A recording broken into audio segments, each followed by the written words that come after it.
ಇವತ್ತು ಭಾರತೀಯ ಜನತಾ ಪಾರ್ಟಿಯವರು ಮುಖಂಡರು ಆಯ್ತು, ಸ್ಥಳೀಯ ಶಾಸಕರಾಯ್ತು, ಸುಜಾತ ಅಂಡಿ ಅಂತ ಒಂದು ರಾಕ್ಷಸ ಹೆಣ್ಮಕ್ಳಿಗೆ ಇಟ್ಕೊಂಡು ಮುಂದೆ ರಾಜಕಾರಣ ಮಾಡ್ತಾ ಇದ್ದಾರೆ. ಅವಳಿನಗರ ಜನತೆಗೆ ತಪ್ಪೊಂದು ಸಂದೇಶ ಕೊಟ್ಟು ಒಂದು ಪ್ರತಿಭಟನೆಗೆ ಮುಂದಾಗಿದ್ದಾರೆ. ಅವ್ರಿಗೆ ನಾನು ನಿಮ್ಮ ಮುಖಾಂತರ ಆಗ್ರಹ ಮಾಡ್ತೀನಿ, ನೀವು ಕೈ ಬಿಡಬೇಕು. ಯಾಕಂದ್ರೆ ಸುಜಾತ ಅಂಡಿ ಅಂತ ಕಳಂಕ ಮಹಿಳೆ ಈ ಮಹಾನಗರನಲ್ಲಿ ಇದ್ದಾರೆ ಅಂತೇಳಿ ನಮ್ಗೆ ನಿನ್ನೆ ಮೊನ್ನಿಂದ ಕೆಲವು ವಿಡಿಯೋ ನೋಡಿ ಗೊತ್ತಾಗ್ತಾ ಇದೆ.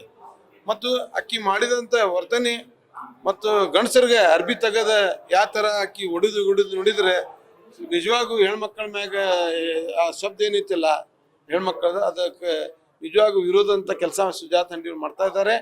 ಭಾರತೀಯ ಜನತಾ ಪಾರ್ಟಿ ಕಡೆ ಯಾರು ವಸ್ತು ಇಲ್ಲ. ಈಗ ಅವರು ಈಗ ಬೆಲೆ ಏರಿಕೆ ಆಗ್ತಾ ಇದೆ, ಅದರ ವಿರೋಧ ಹೋರಾಟ ಮಾಡೋದು ಬಿಟ್ಟಾರ. ಸಾಕಷ್ಟು ಹೊಳಿನಗರನಲ್ಲಿ ಸಮಸ್ಯೆ ಇದೆ, ಅವರು ಮೇರಿದೆ, ಅವ್ರದ್ದು ಮಹಾನಗರನಲ್ಲಿ ಆಡಳಿತ ಇದೆ, ಆದ್ರೆ ಎಲ್ಲ ಕಡೆ ವಿಫಲ ಆಗ್ತಾ ಇದ್ದಾರೆ.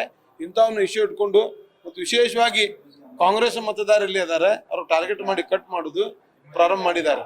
SR ಇನ್ನೂ ಶುರು ಆಗಿಲ್ಲ ಅಂತೇಳಿ ಇಲೆಕ್ಷನ್ ಅಧಿಕಾರಿಗಳು ಹೇಳ್ತಾರೆ, ಮಹಾನಗರ ಪಾಲಿಕೆ ಆಯುಕ್ತರು ಹೇಳ್ತಾರೆ.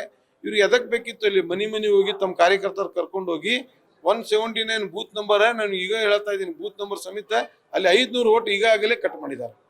ಏನು ಉದ್ದೇಶ ಐತಿ ಹಿಂದವ್ರದ್ದು? ಇವ್ರು ದಲಿತ ಮಹಿಳೆ ಅಂತೇಳಿ ಸುಮ್ಮನೆ ಒಂದು ದಲಿತ ಹೆಸರಿಗೆ ಮುಷಿ ಅಂತ ಕೆಲಸ ಮಾಡ್ತಾ ಇದ್ದಾರೆ ಅವರು. ಆದ್ರೆ ನಮ್ಮ ಮಹಿಳೆನ, ನಮ್ಮ ಮಹಾನಗರ ಪಾಲಿಕೆ ಸದಸ್ಯ ಅಂತ ಸುಣ್ಣ ಕಲ್ಕೊಂಡು ಅದನ್ನು ದಲಿತ ಮಹಿಳೆನ ಅಕ್ಕಿ ಮ್ಯಾಗ ಬಹಳಷ್ಟು ಸರ್ತಿ ಅನ್ಯಾಯ ಮಾಡಿದಾರೆ. ಯಾವಾಗ ಇಲೆಕ್ಷನ್ ನಡೀತಿದೆ ಅಕ್ಕಿ ಮ್ಯಾಗ ಅಲ್ಲಿ ಮಾಡ್ತಾರೆ. ಇಷ್ಟು ತಗೊಂಡ್ ನೋಡ್ರಿ ಆ ವಾರ್ಡ್ ಭಾರತೀಯ ಜನತಾ ಪಾರ್ಟಿ ಟಾರ್ಗೆಟ್ ಅಂದ್ರೆ ಸುವರ್ಣ ಕಲ್ಕುಂಟ್ಲ ನಮ್ಮ ವಾರ್ಡ್ನಲ್ಲಿ ಇದಂತ ಮತದಾರ ಮ್ಯಾಗಿದೆ.